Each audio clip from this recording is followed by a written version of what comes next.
G'day friends, welcome to SKETCHFLIX. I got a special guest with me today. Hello everybody. I'm not really that special anymore, am I? No, I've got the least special guest I could bring on at this point.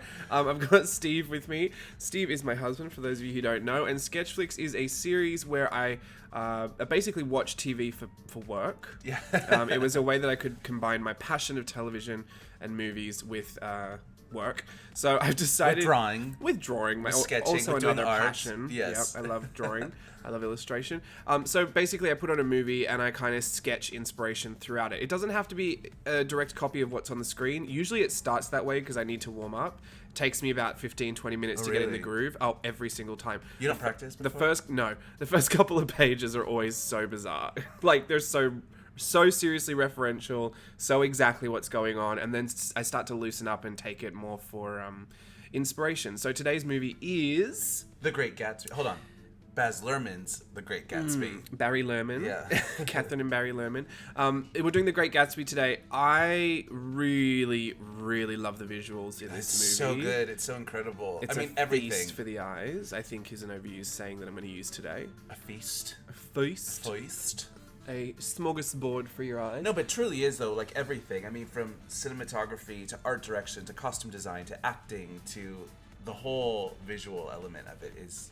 And Baz Luhrmann, I mean, that's kind of his thing, right? That you love that. Mm-hmm. That style but it's very quick. It's over very, the top. very fast paced. So I found it really difficult to keep up with this one. But you remember all of those moments. Yeah, and that's the worst part. I wanted to get them in there. So I think one of the funny things about SKETCHFLIX is I feel like it teaches you a bunch of different things. It's not only just, working quicker, but it's also pulling inspiration. But I think then you get caught up in your own excitement of trying to get it all down. So if you're someone that struggles for inspiration, my advice is always turn the movie on, just agree that the first 10 minutes are a bit of a write-off.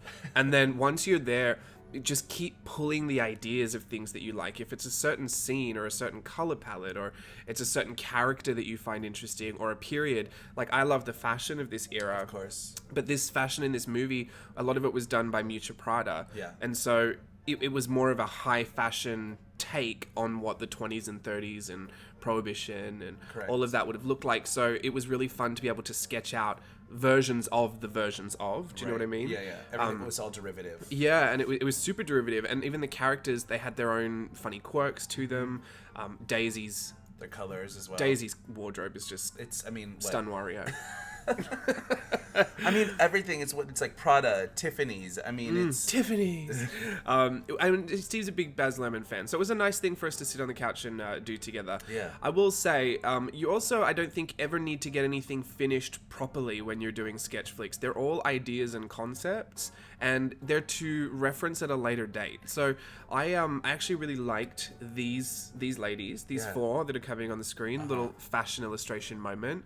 So I actually redid those later on in the movie because I wanted to reinterpret them again. And there was just fun things that I would pick up out of necessity to be quick, like smudging the pencil on the eyes, because I noticed they had smoky eyes, a lot of them. Right. The makeup was beautiful too. Yeah. I noticed that, so I thought, well, if I just smudge this graphite, I won't have to spend time shading anything. But you're so quick with it. It's scribbles.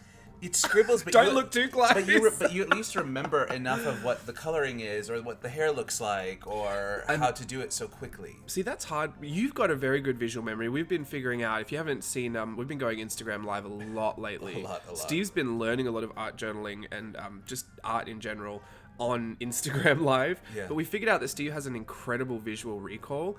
I think yours is obviously better than mine. I can't pick it. I can't remember all of it, but I will put key notes in my head. I guess if you're a server, even servers can remember the whole order. It'd be like me just remembering the drinks.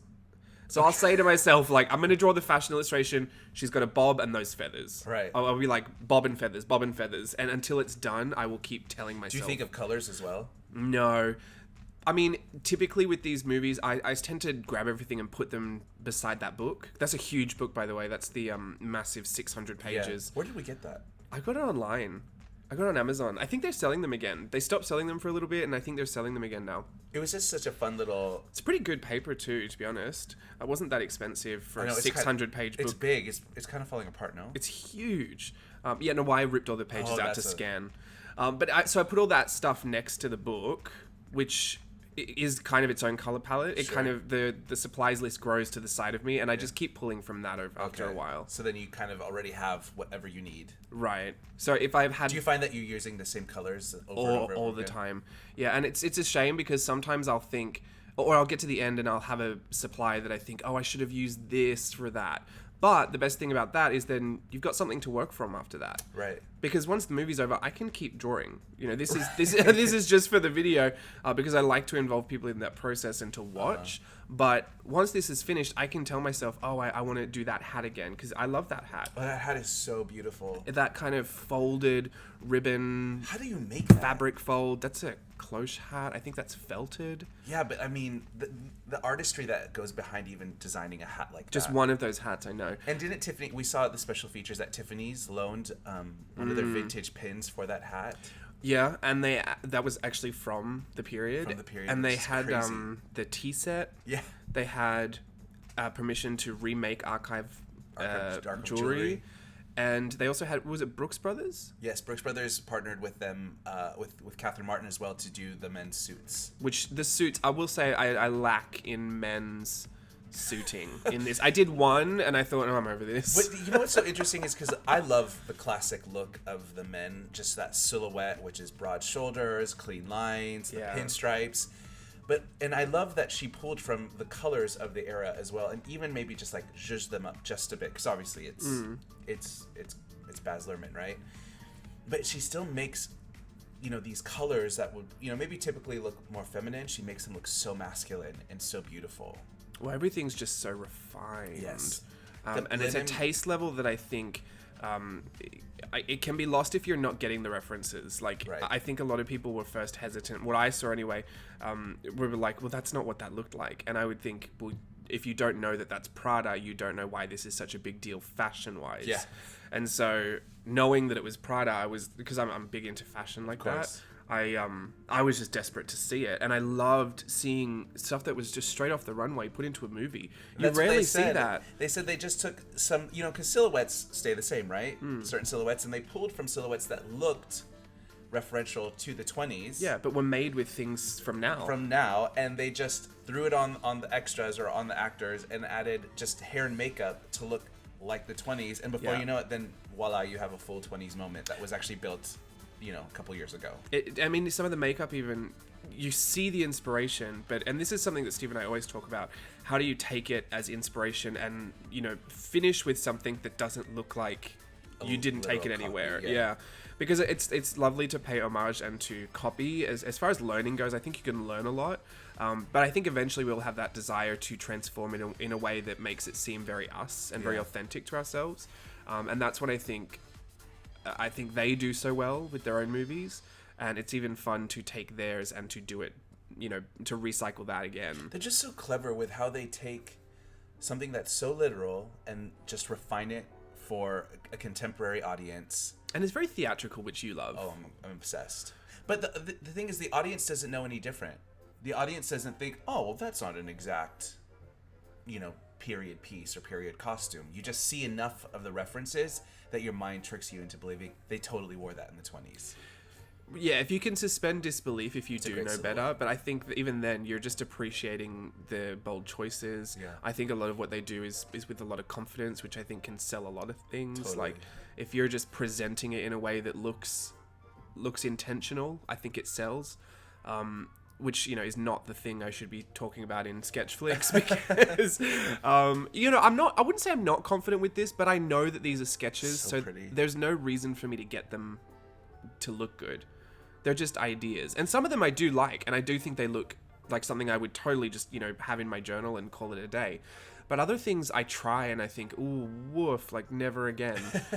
But it's good to have tried it. Sure. I love how you see the world in shapes and how you just translate the shapes into, and I think that's a big component to sketching, right? Is to seeing what the shape is and understanding it, and it can be loosely done in that shape, and then it can then lead to whatever you want it to look like. I mean, that's how I see everything, broken down into shapes when I want to draw it.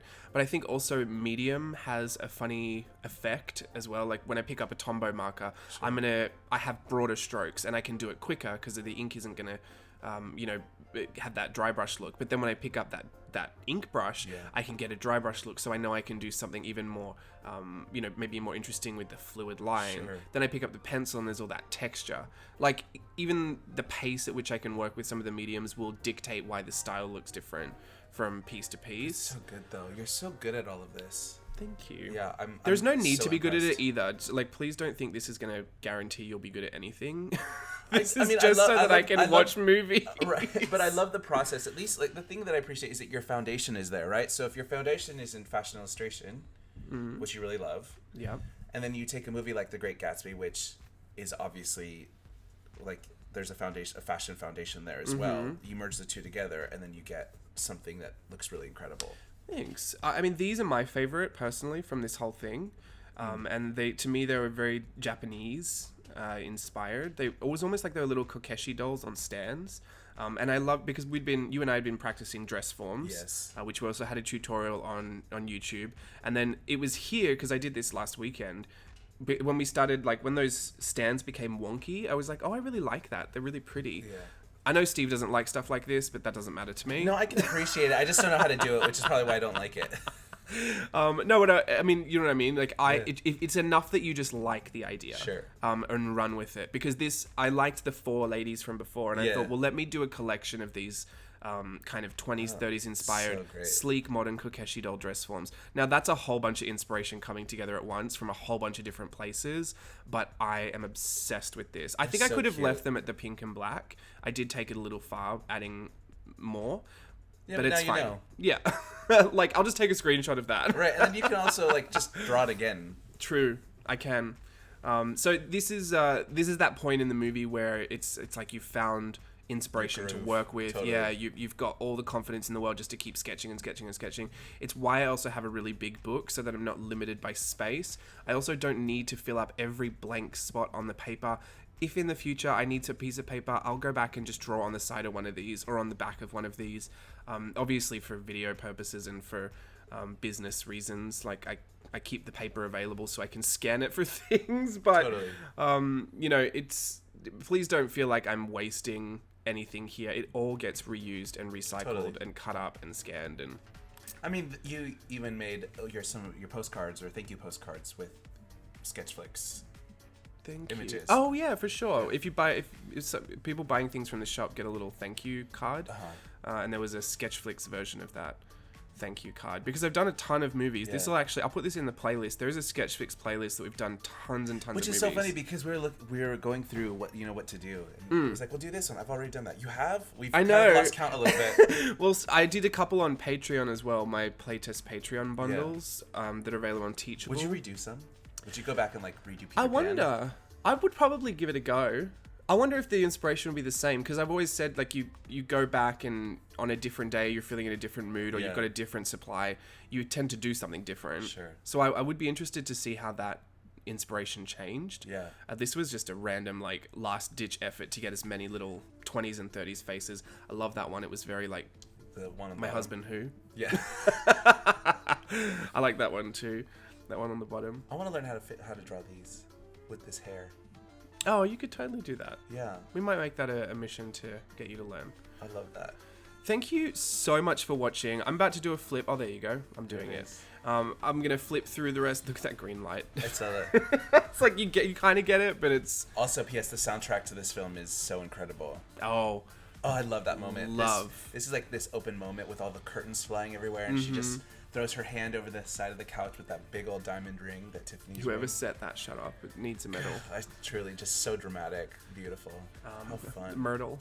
Totally. She's such a silly character too. I know. Ailsa Fisher. It's Australian, and it was shot in Australia. And Yes. Baz is Australian. Yep. And Catherine Martin's. This is a full Australian By extravaganza. the way, Baz Luhrmann and Catherine Martin are married. And a lot of the people in the movie were Australian too. Yeah, Australian except for- actors, Australian models. Yeah, or British. You even knew someone. I did. Someone popped up Yeah. and Steve was like, "Hey, that's that girl." That's that girl. It's yeah. what's his face's wife. It was very fun. Anyway, that is it for The Great Gatsby. Baz Luhrmann's The Great Gatsby. Baz Luhrmann's The Great Gatsby. I hope you enjoyed this episode of SKETCHFLIX. Art directed and costume designed by Catherine Martin. Catherine Martin. I hope you enjoyed it. If you're going to give SKETCHFLIX a go, please tag me. I want to see it. And until next time. Bye. Bye.